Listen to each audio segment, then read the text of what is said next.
पावनी विधानसभा क्षेत्र के विधायक नरेंद्र बोंडेकर द्वारा विश्रांति गृह भंडारा में पत्रकार परिषद रखी गई, जिसमें उन्होंने बताया कि लोकसभा में हार हुई है, लेकिन आगे तीनों विधानसभा के लिए तैयारी कर जीत के आएंगे।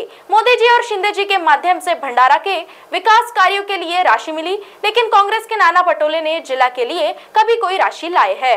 इस तरह के जवाब पत्रकारों के आगे विधायक नरेंद्र बोंडेकर द्वारा दिए गए।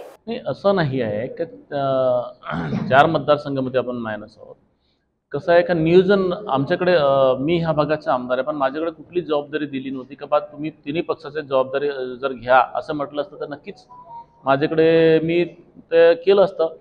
मी आधीच सांगितलं की नियोजनाचा अभाव हे जे 4 मतदारसंघामध्ये भाजपचे आमदार नव्हते, पण भाजपाने एक माणूस नेमून जे महत्त्वाचे जबाबदारी जर फिक्स केली असती तर कसं आहे की कोण सुरू करेल, कोण पहिले करेल, कोण समोर येईल हा सगळ्या याच्यामध्ये गोंधळामुळे हा निर्णय झाला आहे।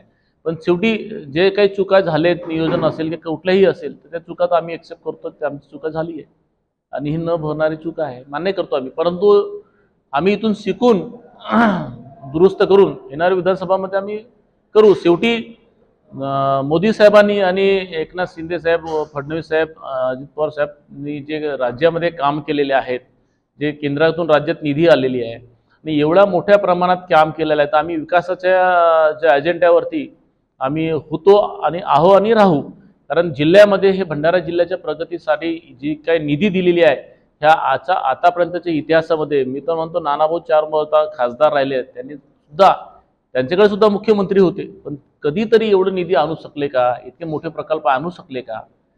ह्या प्रकल्प आणण्याचा क्रेडिट आमचा आहे, महायुतीचा आहे आणि म्हणून ह्या भरोश्यावरती येणाऱ्या 3 विधानसभा आम्ही जिल्ह्यामध्ये काढू।